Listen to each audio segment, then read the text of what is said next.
Budget पर चर्चा चल रही है। बजट में क्या मिला क्या नहीं मिला, क्योंकि कुछ वर्ग ऐसे हैं जो खुश नहीं है, लेकिन कहा जा रहा है कि बजट बहुत अच्छा रहा है। स्टूडियो में खास मेहमान लगातार हमारे साथ मौजूद है। बिना वक्त गवाए इनकम टैक्स स्लैब में कोई बदलाव नहीं हुआ। आकाश जिंदल साहब, ओल्ड रिजीम न्यू रिजीम, अभी भी थोड़ी सी स्थितियां साफ नहीं है। आप जरा दर्शकों को बताइए आसान भाषा में।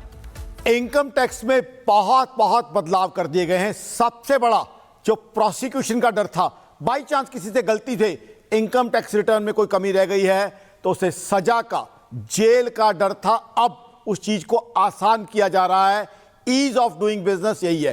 सरकार की भावना यह है कि लोगों को टैक्स कंप्लायंस के लिए प्रेरित किया जाए और लोगों को। आपको भी उम्मीद थी 14 लाख की, तो हुआ नहीं ऐसा? नहीं, मेरी उम्मीद से तो बहुत बढ़िया बजट है। आज तक मैंने किसी बजट को 10 में 9.5 से ज्यादा नंबर नहीं दिए थे।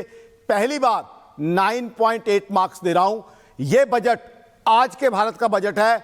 आज जो कुछ ट्रंप साहब ने किया है, जो कुछ चाइना कर रहा है, उसको यह बहुत करारा जवाब है। रक्षा के लिए 10 में से कितने नंबर देंगे? देखिए, रक्षा के लिए मैं 10 में से 9 नंबर दूंगा, क्योंकि इंफ्रास्ट्रक्चर पे बहुत खर्चा हो रहा है। हमारे सैनिक भाइयों को, फौजी भाइयों को सैल्यूट करता हूं, बट इंफ्रास्ट्रक्चर उसके लिए बहुत जरूरी है। बहुत जरूरी है कि इंफ्रास्ट्रक्चर ऐसा हो कि हमारी सेनाएं बॉर्डर तक पहुंच सकें, या हमारी नेवल फ्लीट जो है। उन्होंने 9वीं बार किया है।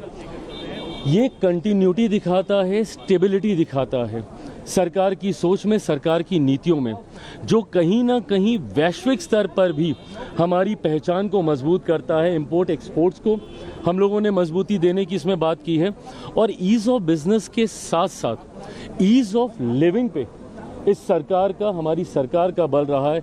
रिफॉर्म एक्सप्रेस का जिक्र मेरे प्रधानमंत्री आदरणीय नरेंद्र मोदी जी करते रहे, और रिफॉर्म्स के माध्यम से जितना सरलीकरण हो सकता है सिस्टम का, वो करने का प्रयास किया। आज के बजट में भी आप देखें जिस तो चिराग पासवान को आप सुन रहे थे, जो उम्मीदें जाहिर कर रहे थे कि बहुत अच्छा उनके लिहाज से उन्हें बजट लग रहा है। लेकिन हमारे सत्यप्रकाश भी जुड़े हुए हैं, जिनके साथ मार्केट एक्सपर्ट हैं। सत्यप्रकाश, मार्केट में अभी हम थोड़ा डाउनफॉल देख रहे हैं, हम अभी आंकड़े दिखा भी रहे हैं अपने दर्शकों को। जरा उनसे समझिए, क्या ये बजट ऐलान का आफ्टर इफेक्ट है? क्या होने वाला है मार्केट के साथ? देखिए, मेरे साथ एक्सपर्ट है, जिस तरह से मार्केट बजट आने के बाद जिस तरह मार्केट गिरा है, इनसे पूछते हैं आखिर वजह क्या रही जो मार्केट गिरा है। जैसे बजट आया उसे क्रैश हो गया है, किस वजह से? एसटीटी एक कारण हो सकता है इसका। एसटीटी हर एक ट्रांजैक्शन पे लगता है, और आई थिंक गवर्नमेंट का इंटेंट है कि वो इंट्राडे ट्रेड को इतना एनकरेज ना करें, और जो जेन्युइन इन्वेस्टर्स हैं वो फ्यूचर्स ऑप्शंस में आएँ। और आई थिंक ये जो मार्केट का रिएक्शन है बाय डिक्लाइनिंग, ये बहुत ही रिएक्टिव है, रिस्पॉन्सिव नहीं है।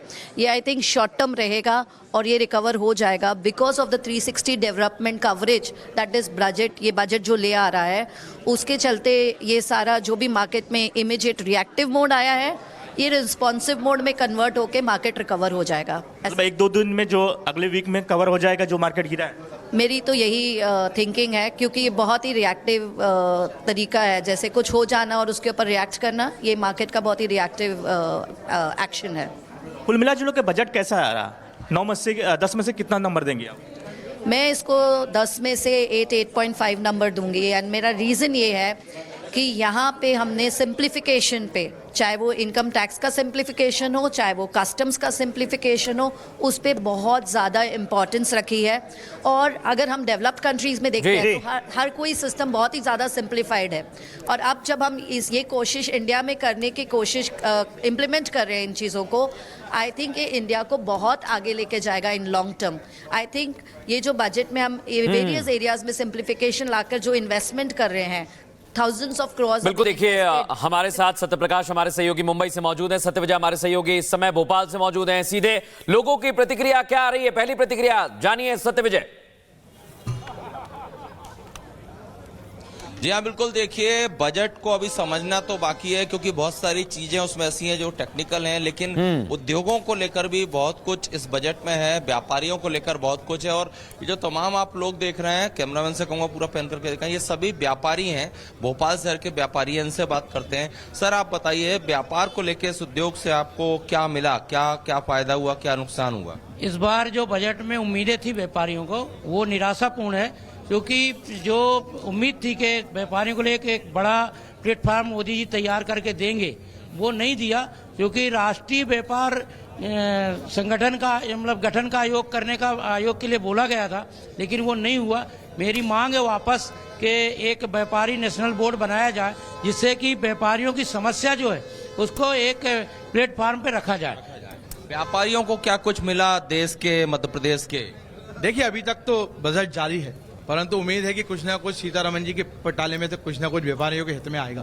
पर जिस तरीके से एमएसएमई के माध्यम से 7,000 करोड़ का एक अतिरिक्त जो कोष हम लोग को मिला, ये कहीं ना कहीं आत्मनिर्भर भारत को बढ़ाने के लिए अग्रसर है।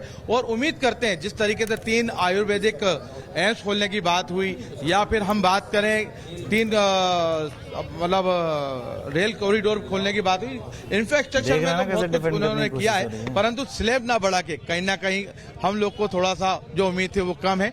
और एक और मैं बात कहना चाहूंगा, केंद्रीय जो कर्मचारी होते हैं उनको कहीं ना कहीं पेंशन स्कीम में जरूर लाना चाहिए, क्योंकि जो लाखों की सैलरी पहले लेते थे और इसके बाद उनके हाथ में कुछ नहीं होता है, तो वह बड़ी एक ऐसी विपरीत स्थिति आती है जहाँ पे कहीं ना कहीं उसको विचार करने योग्य था। सर, आपसे मैं पूछना चाहूंगा, बजट आ गया है, व्यापारी कितना खुश हैं? कुछ आप मैंने बजट का भी देखा नहीं? इसमें चुनाव। चलिए ठीक है। और ये जो तमाम लोग हैं ये सभी व्यापारी हैं, और इनमें से ही मैं कुछ लोगों से और बातचीत करूंगा कि वो इस बजट को लेकर उनकी राय क्या है, जानने की कोशिश करें। कोमल हमारी सहयोगी जुड़ी हुई हैं, लोगों का क्या कहना है इस बजट पर, क्या सोचते हैं लोग, कितने खुश कितने नाखुश, कोमल बताएंगी।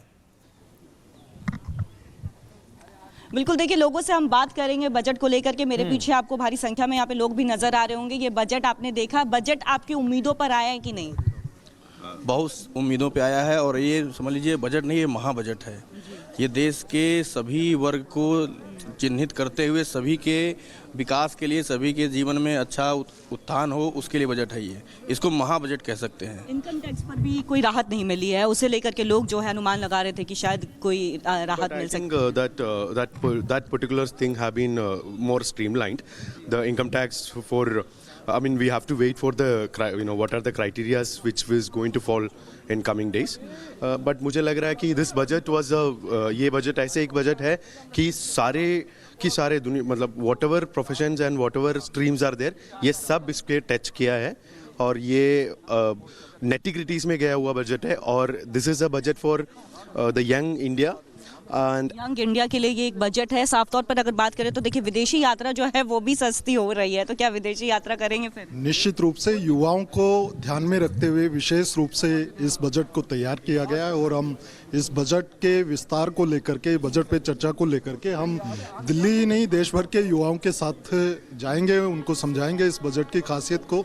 और मुझे लगता है कि देश के प्रधानमंत्री मोदी जी भी युवाओं के लिए, चाहे पॉलिटिकल रूप से हो, चाहे उसमें दिखता है, वो बजट में भी दिखता है कि किस प्रकार से देश के युवाओं को आगे लाने के लिए देश के युवाओं के प्रति इस बजट को समर्पित किया है। और सिर्फ युवा ही नहीं, गांव, गरीब, शोषित, वंचित, पीड़ित, मजदूर, महिला, हर वर्ग तक इस बजट में बहुत कुछ है, और आने वाले समय में देखिए देश में और तरक्की होने के बहुत ज्यादा संभावना है। लगातार लोगों की राय ले रहे हैं कि उनका क्या, एक तरह से उनका क्या मन बना इस बजट के बाद, उन्हें क्या लगा कि उनके लिए बेहतर है या नहीं।